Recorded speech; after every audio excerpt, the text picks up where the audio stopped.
بسم الله الرحمن الرحيم إن الحمد لله نحمده ونستعينه ونستغفره ونعوذ بالله من شرور أنفسنا ومن سيئات أعمالنا من يهده الله فلا مضل له ومن يضلل فلا هادي له وأشهد أن لا إله إلا الله وحده لا شريك له وأشهد أن محمدا عبده ورسوله وصفيه من خلقه وخليله أدى الأمانة وبلغ الرسالة وجاهد في الله حق جهاده حتى أتاه اليقين فاللهم صل وسلم وزد وبارك على نبينا محمد وعلى آله وصحبه أجمعين أما بعد اللهم لا سهل إلا ما جعلته سهلا وأنت تجعل الحزن إذا شئت سهلا فسهل أمورنا برحمتك يا أرحم الراحمين. Donc ayyuha l'ikhwa, nous étions arrivés donc à la seconde étape que cette science qui est ilm usul al-fiqh a vécu et a rencontré chez Ahl al-Sunnati wal-Jama'a. Et dans le cours précédent, nous avions fait une parenthèse sur ilm al-khilaf. Pour quelle raison nous avions parlé de ilm al-khilaf? C'est après avoir parlé de l'imam Abu Zayd ad-Dabusi rahimahullah ta'ala, qui était le premier à avoir écrit dans ilm al-khilaf.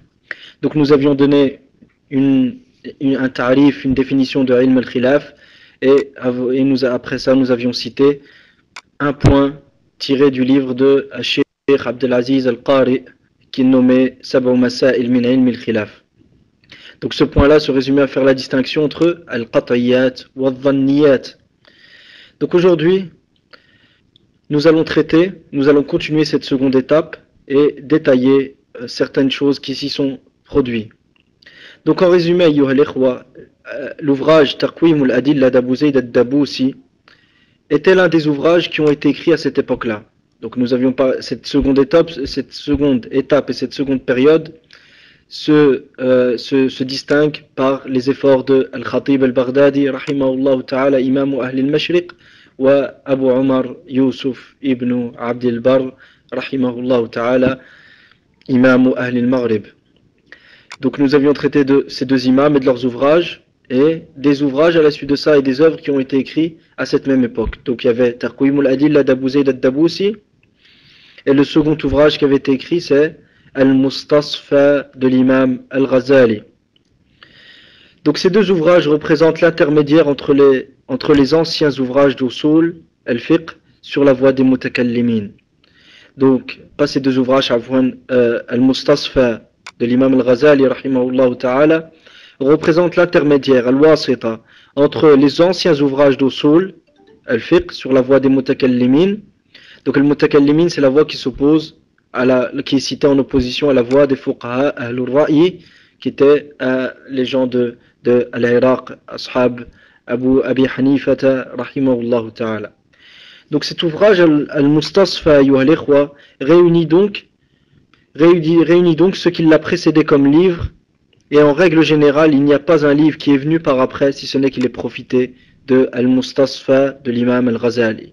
Al-Mustasfa de l'imam al-Ghazali réunit donc ce qui a précédé comme ouvrage à la tariqat al-mutakallimin, sur la voie des mutakallimin, et on traitera par après Inch'Allah de la voie des mutakallimin en détail. Et il n'y a pas un livre qui est venu après le Mustasfa de l'imam al-Ghazali si ce n'est qu'il ait profité de l'ouvrage de cet imam rahimahullah ta'ala.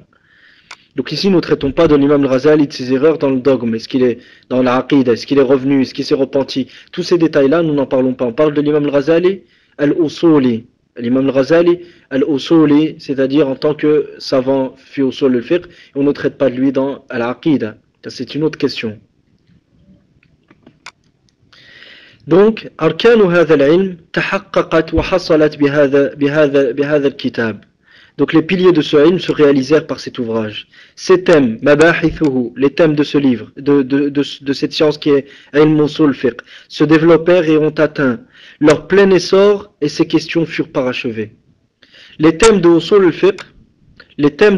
al-fiqh ont été parachevés dans cet ouvrage, de même qu'ils ont atteint leur essor, et les questions, c'est-à-dire les masail al-khilafiyya, les masail qui étaient sujettes à divergence entre les gens, et les gens discutaient dessus, ont été parachevés dans cet ouvrage. Donc Ahl al-Sunnati wal-Jama'a ont su, walillahi alhamd, profiter convenablement de ces deux livres-là. Donc nous avons vu que ces deux livres, Taqwim al-Adilla wal Mustasfa de l'imam al-Ghazali, rahimahumullah ta'ala, contenaient des choses qui n'étaient pas convenables, certes, d'accord. Mais Ahl Sunnati wal Jama'a ont su profiter convenablement de ces deux ouvrages. Quant au premier qui est Taqwim al-Adilla, Abu al-Muzaffar ibn al-Sam'ani rahimahullah ta'ala s'en est occupé dans son livre Qawati' al-Adilla. Donc le premier ouvrage, Taqwim al-Adilla, qui est-ce qui s'en est occupé? C'est l'imam Abu al-Muzaffar ibn al-Sam'ani. Abu al-Muzaffar ibn al-Sam'ani, dans son fameux ouvrage et son éminent ouvrage Qawati' al-Adilla. Qawati' al-Adilla, pour les croix qui le veulent, ils peuvent le trouver dans Al-Maktabatul al-Waqfiyya. Al-Maktabatul al-Waqfiyya qui est présente sur le net, donc ils peuvent trouver cet ouvrage-là. Donc qui est maintenant l'imam Abu al-Muzaffar ibn al-Sam'ani rahimahullah? L'imam Abu al-Muzaffar al-Sam'ani, qui est-il? Il se nomme Mansour, fils de Muhammad, son père s'appelait Muhammad, ibn Abd al-Jabbar, son grand-père s'appelait Abd al-Jabbar, ibn Ahmad. Sa kunya était Abu al-Muzaffar al-Sam'ani al-Tamimi. Il était Hanafi de madhab, puis devint Shafi'i. Il était parmi les guides et les plus grandes personnalités d'Ahl Sunnati wal Jama'a de son époque, rahimahullah ta'ala. Il a composé, entre autres comme ouvrage, Kitab al-Tafsir, Kitab al-Tafsir, et dans Usul al-Fiqh, il a écrit Qawati' al-Adilla, dans lequel il profita fortement et grandement du livre de l'imam Abu Zayd al-Dabusi, Taqwim al-Adilla.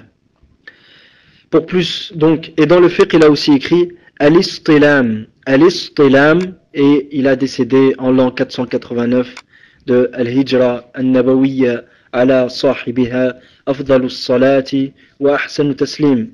Pour plus de références, ou pour les références de cette biographie, ou de cette brève biographie, voir Tabaqat al-Shafi'iyya de l'imam d'Ibn Subki et Tabaqat al-Shafi'iyya d'Ibn Qadhi al-Shubh. Al-Sam'ani, rahimahullah ta'ala, l'imam Abu al-Muzaffar Ibn al-Sam'ani, rahimahullah ta'ala, s'est occupé de ce livre qui était Taqwim al-Adilla, et il en a fortement profité. Dans lequel ses ouvrages, dans Qawati' al-Adilla.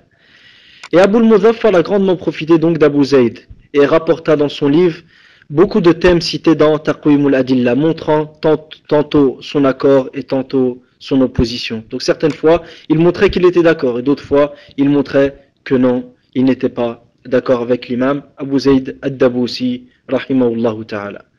Le livre Al-Qawati', c'est-à-dire Qawati' al-Adilla, se distingue par le fait qu'il se place entre la voix des fuqaha, et la voix de qui? Et celle des mutakallimin. Taïb, ayyuha al-ikhwa, une question, Inch'Allah, générale pour tout le monde. Lorsqu'on dit la voix des fuqaha, on vise qui par là? Qui vise-t-on lorsqu'on dit la voix des fuqaha? La voix des fuqaha. L'Akh Ibn Abdul Quddus dit les 4 imams. Ça c'est dans Usul al-Fiqh, ça a une autre. Yassine dit les savants du fiqh. Non, pas tout à fait, non. En fait, lorsqu'on parle de Usul al-Fiqh, lorsqu'on dit manhaj al-fuqaha, ou nam, manhaj al-fuqaha, ou manhaj al-mutakallimin, al-fuqaha, on vise des gens bien particuliers, et une école bien particulière. Et nous l'avions cité dans les cours précédents, et si vous avez été attentif, je l'ai dit il y a 5 minutes.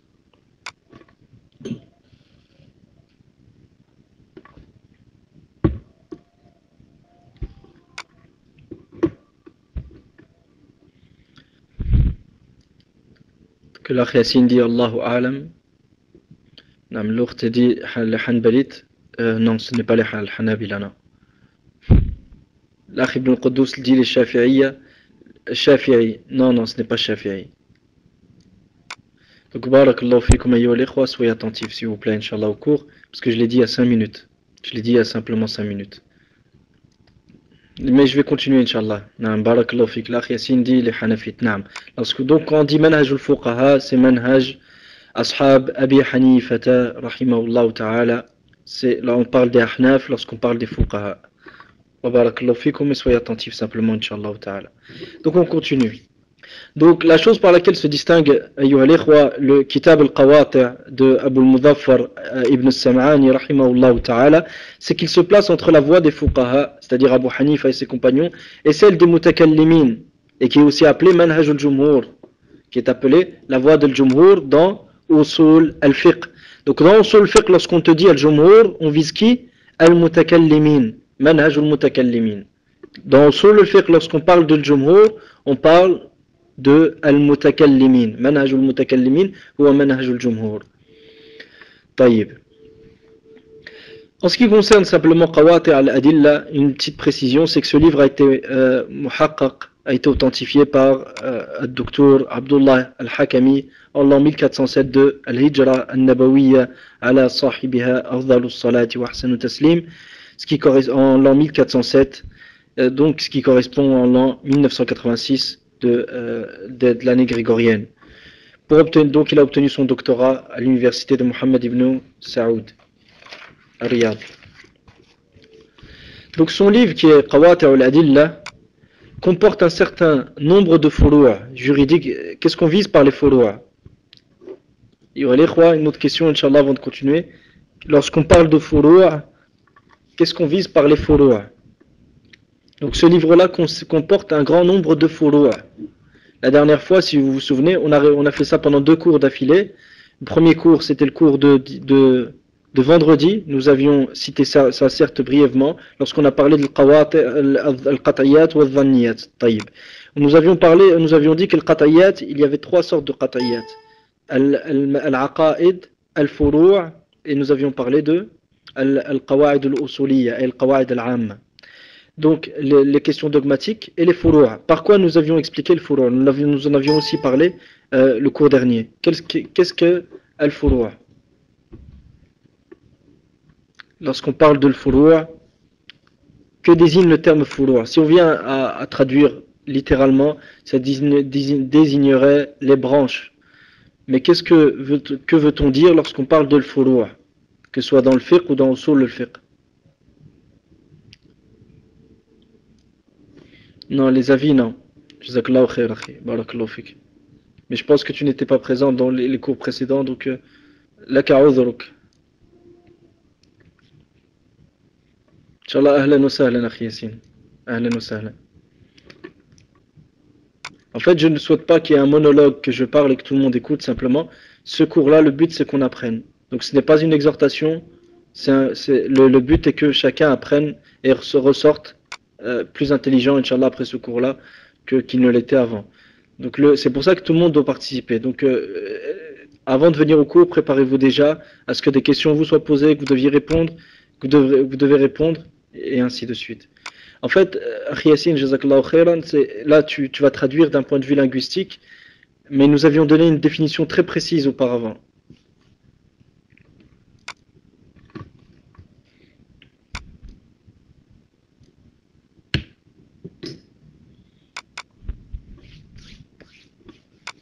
طيب Inch'Allah qu'Allah vous facilite vos révisions et ijtahidou barakallahu fikum. Donc al-furu' qu'est-ce que c'est? هي المسائل الفقهية المسائل الفقهية العملية المسائل العملية. Les règles juridiques, non. Les règles juridiques, al-qawa'id al-fiqhiyya, c'est autre chose. Les qawa'id fiqhiyya ont pour rôle de résumer un ensemble de furu' en une seule expression. Ça, retenez-le, Inch'Allah, vu que le frère en a parlé, donc c'est le bon moment pour exposer ça.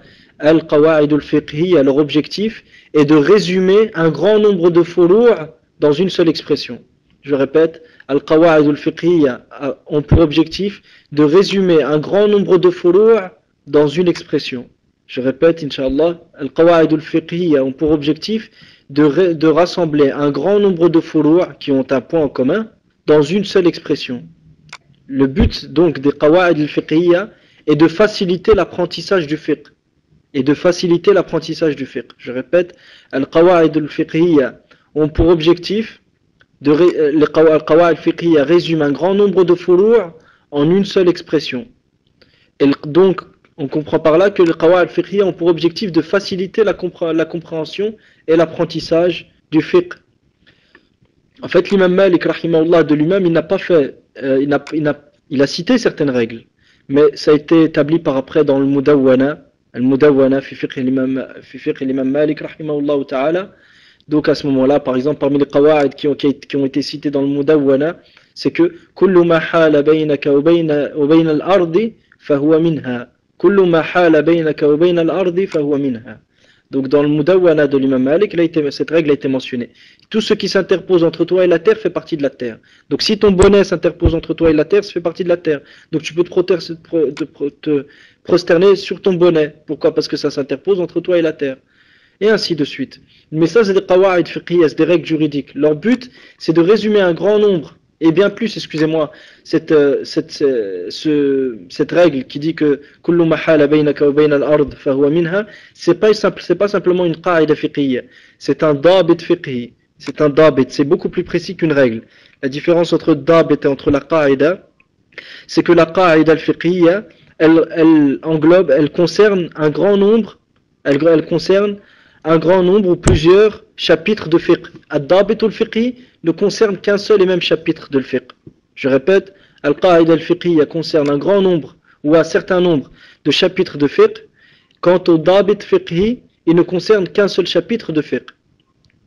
Je répète, al-qa'ida al-fiqhiyya concerne un grand nombre ou un certain nombre de chapitres de fiqh, mais quant à ad-dabit al-fiqhi, il ne concerne qu'un seul chapitre de fiqh.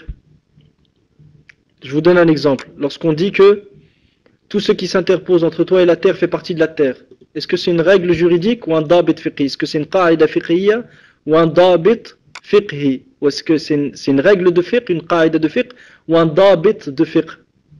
Je répète la différence entre la différence entre la qa'ida fiqhiyya, la qa'ida de fiqh, et entre le dabit de fiqh. La qa'ida englobe ou concerne un certain nombre de chapitres de fiqh. Ad-dabit al-fiqhi ne concerne qu'un seul chapitre de fiqh. Barakallahu fikum ayyuha al-ikhwa. Donc c'est un dabit fiqhi. Mais si je te dis al-mashaqqatu tajlibu at-taysir, la difficulté amène à la facilité, est-ce que c'est une qa'ida fiqhiyya ou est-ce que c'est un dabit fiqhi? Si je te dis al-mashaqqatu tajlibu at-taysir, la difficulté amène à la facilité, est-ce que c'est une qa'ida fiqhiyya ou est-ce que c'est un dabit fiqhi? Barakallahu fikum. Donc c'est une qa'ida fiqhiyya. Jazakumullahu khayra. Donc le frère avait, lorsque j'ai demandé la définition de l'furu', il a dit l'furu' c'est les règles de fiqh, les règles juridiques. Donc la réponse était que non, que les règles juridiques ont pour objectif donc de résumer et de rassembler un grand nombre de furu' dans une seule expression. Taïb, d'accord. Donc l'objectif de l'qa'ida al-fiqhiyya, c'est de faciliter l'apprentissage du fiqh. Donc le fiqh est fondé sur des furu'. Taïb. Donc le fiqh est un ensemble de furu'. Le fiqh en tant que science, pas en tant qu'acquis, en tant que science, englobe un ensemble de furu'. Taïb. Qu'est-ce qu'un fara' maintenant? Qu'est-ce que les furu'? Après avoir donné autant d'indices, je pense que vous pouvez comprendre qu'est-ce que al-furu' al-fiqhiyya. J'attends Inch'Allah votre réponse. Hein.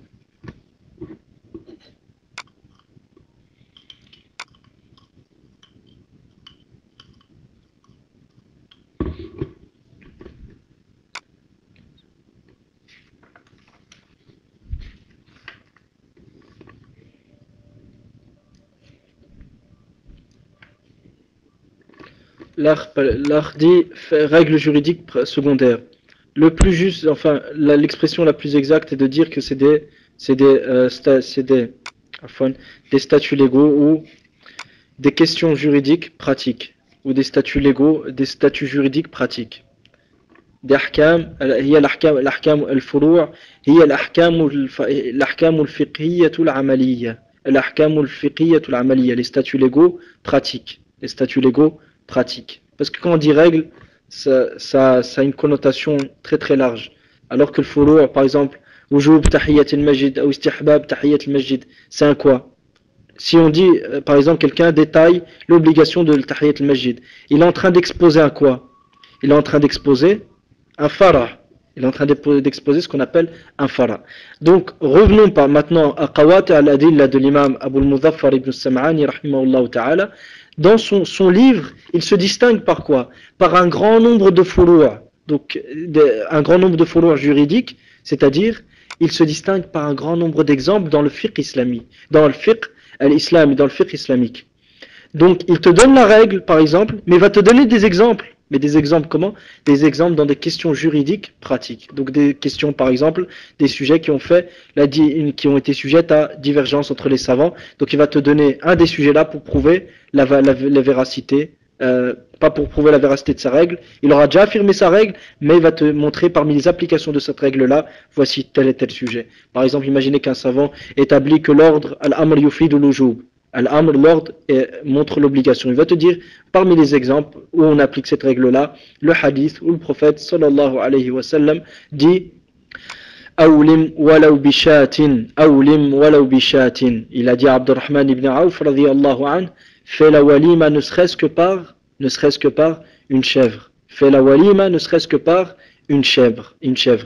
Donc le walima, c'est lorsqu'on vient à se marier. Donc il lui a dit, fais le walima, ne serait-ce que par le biais d'une chèvre. Donc il va te dire, étant donné que nous avons établi que l'ordre indique l'obligation, donc voici une des applications de cette règle-là. Le prophète sallallahu alayhi wa sallam lui a donné un ordre. Or l'ordre indique l'obligation, donc le walima est obligatoire. Ça c'est pour les savants. Imaginez que ce savant-là qui établit ça est un savant qui considère l'obligation de al-walima. Donc est-ce bien compris la question de l'furu'a? Lorsqu'on parle de furu'a, est-ce bien compris?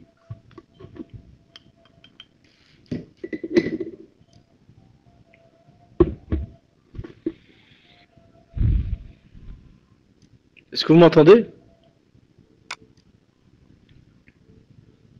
Donc est-ce bien compris la question de l'furu'a? Al-furu'a, c'est les questions pratiques. Imaginez par exemple l'obligation de...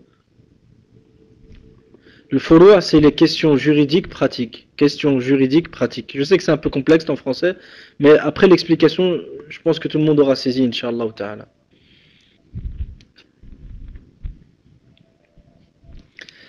Donc le livre de l'imam Abu al-Muzaffar ibn Sam'ani rahimahullah, qui était l'un des plus grands ouvrages à cette seconde période qu'Ahl al-Sunnati wal Jama'a ils ont vécu, ils ont connu dans Ilm al-Usul, se distingue et comporte un certain nombre de furu'a, de sujets, de questions juridiques pratiques.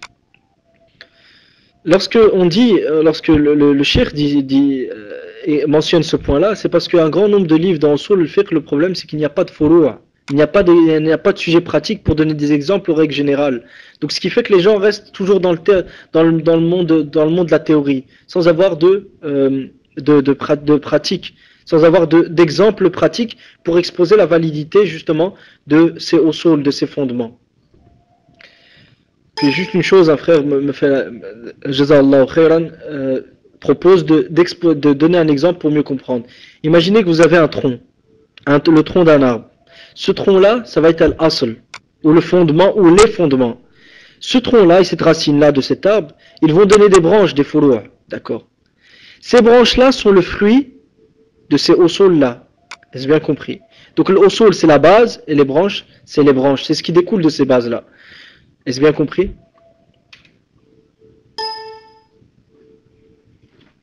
On va continuer, Inch'Allah.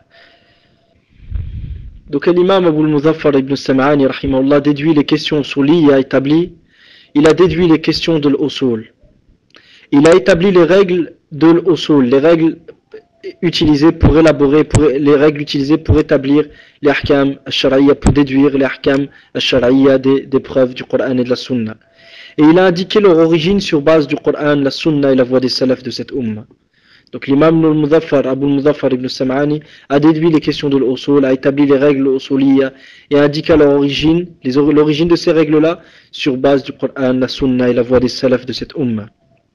Nous pouvons constater qu'il rapporte un grand nombre d'avis de l'imam Shafi'i rahimahullah ta'ala et autres parmi les imams d'Ahl al-Sunnati wal Jama'a. Tajuddin al-Subki rahimahullah ta'ala dit au sujet de ce livre qui est Qawati' al-Adilla, je ne connais pas dans le domaine d'Usul al-Fiqh un meilleur livre et un ouvrage plus complet que Kitab al-Qawati'. Je ne connais pas dans le domaine d'Usul al-Fiqh un meilleur livre et un ouvrage plus complet que Kitab al-Qawati', c'est-à-dire Qawati' al-Adilla. Et un ouvrage, et de même que je ne connais pas de plus grand ni de plus éminent que Al-Burhan de d'imam al-Haramain. De même que je ne connais pas de plus grand ni de plus éminent que Al-Burhan d'imam al-Haramain. Rahimahullah ta'ala. Puis il dit, chacun comporte ce que l'autre n'a pas. Chacun comporte ce que l'autre n'a pas. Les références Tabaqat al-Shafi'iyya d'Ibn al-Subki. Maintenant, qui est Tajuddin ibn al-Subki? Tajuddin ibn al-Subki, هو عبد الوهاب, donc il s'appelle Abdul Wahhab ibn Ali, fils de Ali, ibn Abd al-Kafi, fils de Abd al-Kafi, al-Subki.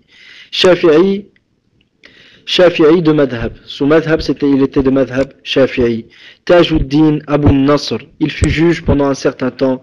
Il a composé comme ouvrage Al-Ibhaj, qu'il compléta après ce que son père l'ait débuté. Donc son père avait débuté un ouvrage et lui l'a complété. Il a aussi écrit Jam' al-Jawami', qui est un livre dans Usul al-Fiqh, et Tabaqat al-Shafi'iyya al-Wusta et Tabaqat al-Shafi'iyya al-Sughra. Et il décida, donc il a écrit Tabaqat al-Shafi'iyya al-Kubra wa Tabaqat al-Shafi'iyya al-Wusta wa Tabaqat al-Shafi'iyya al-Sughra. Il décéda en l'an 771 de l'Hijra al-Nabawiyya ala sahibiha afdalus salati wa ahsanu taslim, ce qui correspond à l'an 1350 de grégorienne. Les références, voir Shadulat al-Dhahab. Donc l'imam Tajuddin al-Subki dit qu'il ne connaît pas dans le domaine d'Usul Fiqh un meilleur ouvrage, un meilleur livre et un ouvrage plus complet que Kitab al-Qawati'. Puis il a parlé de Al-Burhan de Imam al-Haramain. Qui est maintenant Imam al-Haramain? Qui est Imam al-Haramain al-Juwayni? Huwa Abdul Malik, il s'appelle Abdul Malik ibn Abdillah, fils de Abdullah ibn Yusuf ibn Abdillah al-Juwayni Abu al-Ma'ali, surnommé Imam al-Haramain, car il demeura aux côtés des lieux saints de la Mecque et de Médine pendant 4 années. Car il demeura aux côtés des lieux saints de la Mecque et de Médine pendant 4 années. Il était le cheikh des Shafi'iyya de son époque, et l'unanimité s'est accordée sur son imam et son niveau de science et l'abondance de ce ilm. Et l'unanimité s'est accordée sur son imam, c'est-à-dire son haut degré dans la science et son niveau de science et l'abondance de ce ilm que l'imam al-Juwayni rahimahullah ta'ala avait. Il passa maître dans les sciences des usul et des furu' et de l'éthique c'est-à-dire l'adab et autres. Il composa At-Tahdhib, les Kitab At-Taqrib d'Al-Baqillani et d'autres ouvrages. Donc il a parmi ses livres Al-Waraqat, qui sont Al-Waraqat, le fameux livre connu dans Usul al-Fiqh, et il a d'autres ouvrages. Et il est décédé en l'an 478 de l'Hijra al-Nabawiyya ala sahibi afdalus salati wa taslim, qui correspond en l'an 1057 de grégorienne. Donc nous avons vu qu'il passe à maître dans les sciences des usul, des furu' et du adab. Ayyuha al-ikhwa, je réitère ma question, qu'est-ce que le furu' ici? Qu'est-ce que le furu'?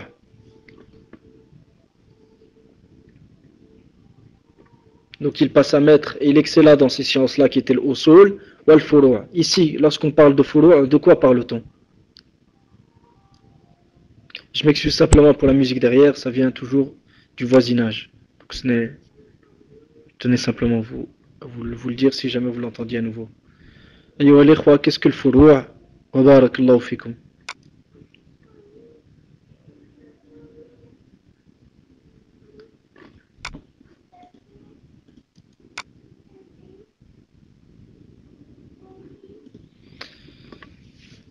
طيب أخي palestinien, أخي, qu'est-ce que le furu' بارك الله فيك? طيب, je sais pas si c'est un frère ou une sœur qui a participé, mais jazahullahu khayran ou jazahallahu khayran. Donc des questions d'ordre juridique pratique, des bases juridiques secondaires. Non, pas des bases. Lorsqu'on parle de base, c'est les qawa'id al-fiqhiyya, donc ça peut rentrer dedans, mais soyez plus précis. C'est des masail fiqhiyya amaliyya, des masail fiqhiyya. Donc, excusez-moi, des masail amaliyya. Il y a l'ahkam al-shar'iyyati al-amaliyya, c'est ça le furu'. Al-ahkam al-shar'iyyati al-amaliyya. C'est des statuts légaux en affiliation au shar', à la loi d'Allah Azza wa Jal, et qui sont pratiques.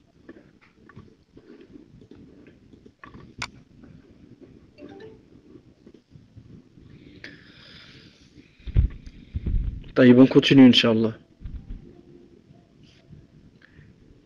Donc nous avons vu qui était Imam al-Haramain, rahimahullah ta'ala, et nous avons vu qui était Tajuddin As-Subki, rahimahullah ta'ala. Donc après avoir parlé de la manière dont Ahl al-Sunnati wal-Jama'a se sont comportés avec ces deux ouvrages-là qui étaient Taqwim al-Adilla de Abu Zayd al-Dabusi et le Mustasfa de l'imam al-Ghazali, rahimahullah ta'ala. Donc après avoir parlé de ça, nous allons traiter de cette marhala d'une manière générale et de quelle manière s'est-elle distinguée. Donc en résumé, cette période s'est distinguée par l'abondance de la matière scientifique usuliyya fondée sur les hadiths prophétiques, la hadith nabawiyya et les textes des sahaba et des tabi'in radiyallahu anhum. Ce qui est représenté avec clarté par l'œuvre de l'imam Ibn Abd al-Barr, Abu Omar Yusuf rahimahullah ta'ala et Al-Khatib Al-Baghdadi rahimahullah. Ajoutons à ça l'orientation hadithiyya qui se manifeste par l'évocation des textes selon leur chaîne de transmission. Cette marhala aussi, cette étape, s'est distinguée de l'étape précédente par le fait de mentionner les chaînes de transmission ou les récits, les hadiths qui sont mentionnés et les textes qui sont mentionnés selon leur chaîne de transmission. Elle s'est distinguée aussi par al-istinbat ou al-fahm, la déduction et la compréhension. La déduction et la compréhension, donc les bases de la déduction ont été établies d'une manière beaucoup plus précise et les bases de la compréhension aussi. L'affirmation du qiyas et de l'ijtihad, l'affirmation de l'qiyas ou l'ijtihad, ithbat ou l'qiyas ou l'ijtihad. L'invitation à utiliser ses pensées dans les limites de la loi. Ad-da'wa ila i'mal ar-ra'yi fi hududi ash-shara. Donc l'invitation à utiliser ses pensées dans les limites de la loi. Sixièmement, la mise en garde contre la précipitation dans la fatwa et l'établissement des ahkam. At-tahdhir min at-tasarru' fi isdar al-fatawi wa ithbat al-ahkam. Septièmement, l'exposé de la valeur de la science et le comportement des gens de science. Bayan fadl al-ilm wa adab ou al-adab alladhi yanbaghi an yura'ihi hamalatu hadha al-ilm. Donc l'exposé de la valeur de la science et le comportement des gens de science. Cette période découlait et représentait une continuité de la précédente qui est représentée par la risala de l'imam al-Shafi'i rahimahullah ta'ala. Ainsi bien qu'Ibn Abd al-Barr, Abu Yusuf ainsi que le Khatib, aussi bien Ibn Abd al-Barr qu'Al Khatib al-Baghdadi qu'Ibn al-Sam'ani, tous profitèrent des vestiges que l'imam al-Shafi'i rahimahullah, Muhammad ibn Idris a laissé derrière lui. Tous ceux qui sont venus après Muhammad ibn Idris al-Shafi'i rahimahullah ta'ala ont profité de ces vestiges que l'imam a laissé derrière lui. Donc après avoir traité donc ça, c'est en résumé de quelle manière se distingue cette étape de l'étape précédente. De quelle manière se distingue cette étape de l'époque précédente. Nous avions parlé de Al-Mustasfa de l'imam al-Ghazali. Donc le Mustasfa de l'imam al-Ghazali, walillahi alhamd, des savants l'ont pris en main. Parmi les savants qui l'ont pris en main et qui ont profité de cet ouvrage-là, nous avons Al-Muwafaq ibn Qudama al-Maqdisi, rahimahullah ta'ala. Dans son ouvrage, Rawdatun Nadir wa Jannatul al-Munadir. Rawdatun Nadir wa Jannatul Munadir. Donc cette œuvre, Rawda, représente une nouvelle transposition qui se manifeste par un ta'athur du manhaj des mutakallimin. Donc Ibn Qudama a été touché par le manhaj des mutakallimin, tout en restant fidèle aux conceptions salafiyya des choses. La raison est peut-être l'abondance d'ouvrages d'al-usul écrits sur la voie des mutakallimin à l'époque d'Ibn Qudama rahimahullah, tels que les ouvrages de Al-Baqillani, comme nous avions vu auparavant, l'imam al-Juwayni rahimahullah a fait l'ikhtisar, il a écrit un livre qui s'appelait Tahdhib al-Kitab al-Taqrib de Al-Baqillani. Donc Al-Baqillani avait un ouvrage qui s'appelait Taqrib dans Usul al-Fiqh, et l'imam al-Juwayni a travaillé cet ouvrage-là. Mais donc c'est cet ouvrage de l'imam al-Baqillani dans Usul al-Fiqh était présent à l'époque de l'imam Ibn Qudama.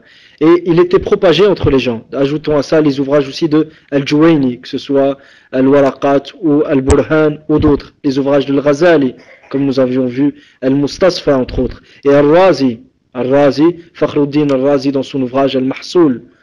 Donc ajoutons à ça les œuvres des Mu'tazila, telles que Al-Qadi, Abdul Jabbar et Abu Hassan Al-Basri. C'est pour ça que si vous lisez Irshad al-Fuhul de l'imam Al-Shawkani rahimahullah, vous verrez que souvent il cite la voix de Al-Qadi Abdul Jabbar et Abu Hassan Al-Basri, bien que c'était des Mu'tazila. Parce qu'à cette époque-là, les gens commençaient à être touchés par la voix des mutakallimin dans l'établissement et dans l'élaboration des règles de l'usul et dans l'étude des règles de l'usul.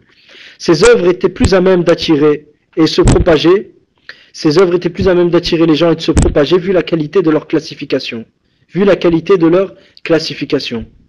Donc al-tartib, il était fait d'une manière à attirer les gens. Et la présentation aussi. La présentation était convenable. Donc ce qui fait que ces ouvrages-là attiraient les gens. Sans oublier qu'Ibn Qudama rahimahullah a tiré profit des œuvres aussi d'al-usul des savants hanbalites. Des savants, parmi les savants de l'Hanabila qui ont écrit dans Usul al-Fiqh, tels que Al-Udda d'Al-Qadi Abu Ya'la al-Hanbali et Al-Tamhid d'Abu al-Khattab al-Hanbali aussi. Et ajoutons à ça Al-Wadih d'Ibn Aqil al-Hanbali. Il est donc clair que ces derniers profitèrent et furent touchés par le manhaj des mutakallimin. Et il est clair que ces derniers ont profité et ont été touchés par le manhaj des mutakallimin.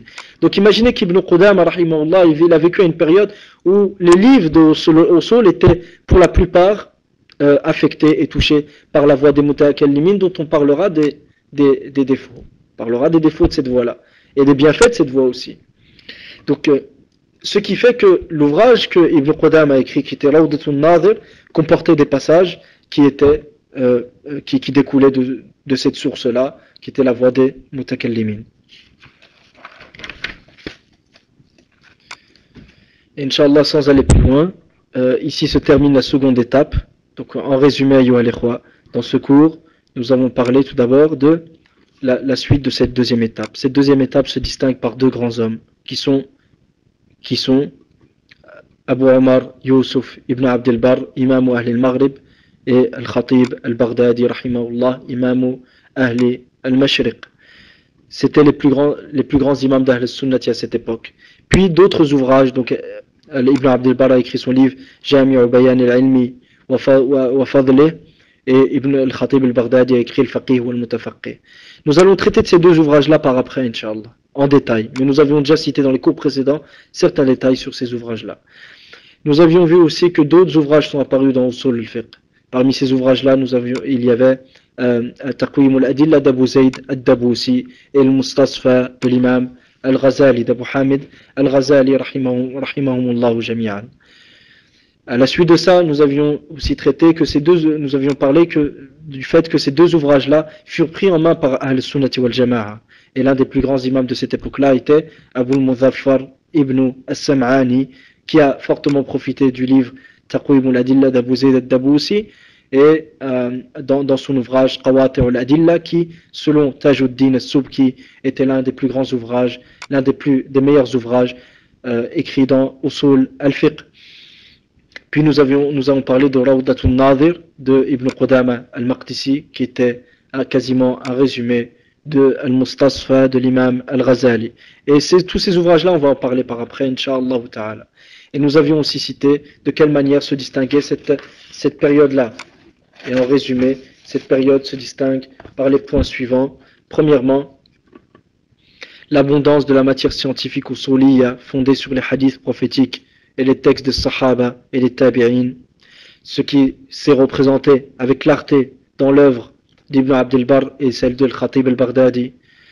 Deuxièmement, l'orientation hadithiyya qui se manifeste par l'évocation et la citation des textes selon leur asanid, selon leur marwiyat, selon leur chaîne de transmission.